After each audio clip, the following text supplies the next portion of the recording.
Hello guys, this is Rom Tips. Today I show you how to change Photoshop Workspace background color.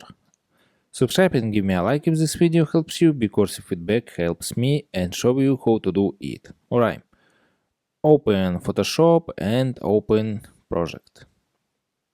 Alright, and this change background color and click on left corner Photoshop and select preferences and search interface and click on interface. Right, open settings and click on this. Alright, select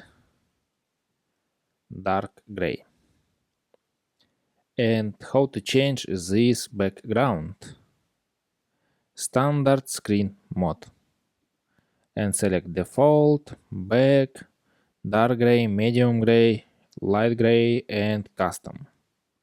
And select custom color. Alright, click on default and click on OK. And white ink. Alright, and this default background, and click on preferences, interface, and change dark gray. And click on OK and white ink. And this dark gray, and that's all. Subscribe and give me a like if this video helps you, because your feedback helps me. Bye.